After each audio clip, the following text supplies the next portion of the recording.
Honourable Presiding Member, I am glad to follow the speeches of Honourable Ganapati and before that Honourable Aslam. Both of them spoke very eloquently about needing to pursue a Sri Lankan identity void of ethnic identities. Honourable Aslam went as far as to say that we should not have identities on the basis of Sinhalese, Tamils, Muslims, upcountry Tamils, etc., etc. Political parties must not be based on those ethnic identities. Well, there is a reality, Honourable Presiding Member, as to why political parties had to be formed on the basis of ethnic identities. Because the identity of Sri Lankan for the last 75 years has been usurped to a point where it has come to mean Sinhala Buddhist. And that reality, even President Andrakumara Dissanayake in his policy statement acknowledged, because he said that there has been racism that discriminates in the name of in the name of the majority, and therefore all of that must be corrected. But that correction cannot happen just by simply saying that we must all think in terms of being Sri Lankan. 75 years of that racism, discrimination, and communalism has disadvantaged the Tamil people as well as the Muslim people and the upcountry Tamils to a point that we are forced to identify ourselves along those ethnic lines to get some sort of force of argument to compel the government of the day to try and correct this path. Now let me challenge the government on this one test. I will give a concrete proposal. Let's see whether the government stands up to it. Honourable Presiding Member, you would have heard that there is a disputed vihara in the Jaffna Peninsula called Taiyatti. The name given to the vihara is Tissa Vihara. Now that vihara was built by the military. Now the original Tissa Vihara has a particular plot of land. That land nobody disputes. If the military had decided to build a Buddhist temple in the original Tissa Vihara land, there would be no complaint at all. But instead, the military, under the guise of a high security zone, chose to illegally take over 6 acres of privately owned land,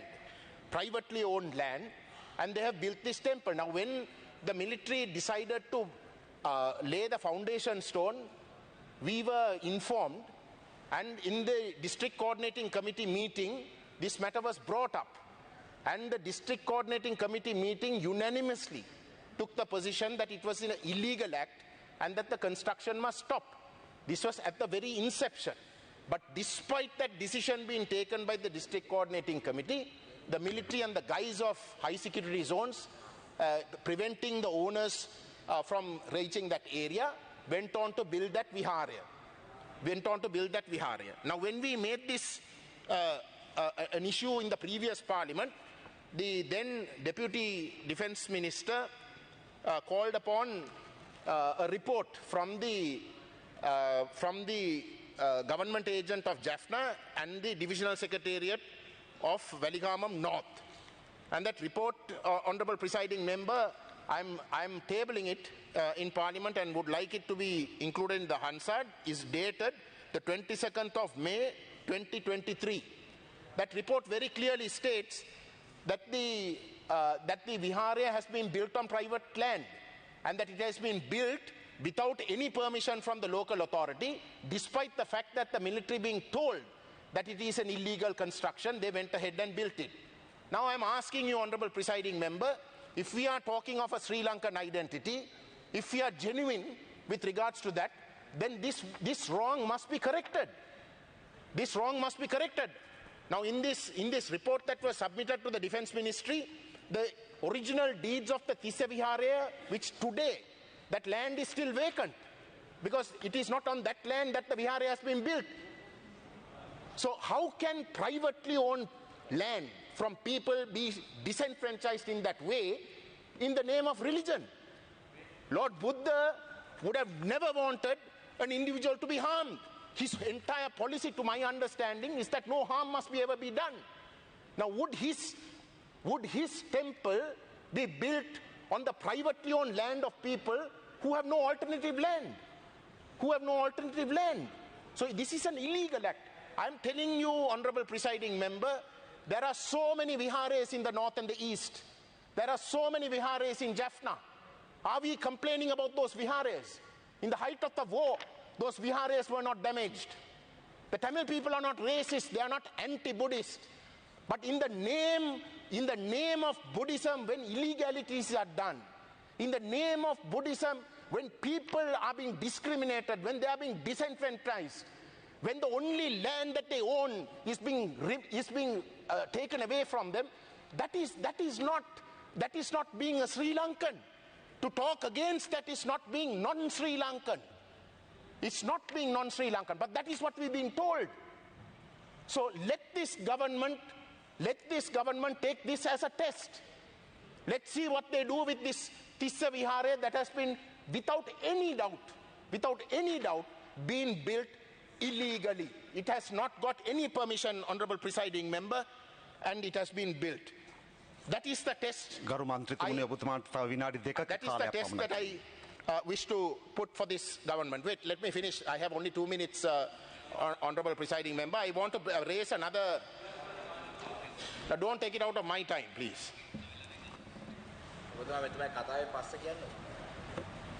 Don't take it out of my time. I still have. No. He can't intervene with my time. No. Let him do it in his time. The other matter, Honorable Presiding Member, is with regards to registration of draftsman for the year 2025. This matter was again brought up last Friday at the District Coordinating Committee, but I want to bring it up again here. The Director of Northern Province Urban Development Authority has been written to by the Ministry of Finance, Planning and Local Government of the Northern Province.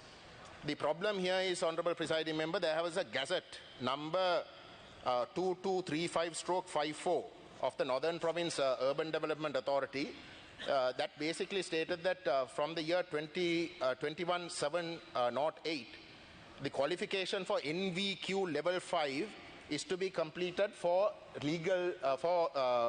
drafting technology building. So that means unless you have passed level 5, people cannot function as draftsmen. Now, the northern and eastern provinces, certainly the northern province, did not have a course for this level 5 examination. The course only started in 2023, Honorable Presiding Member. And as a result, the course lasts for 2.5 years.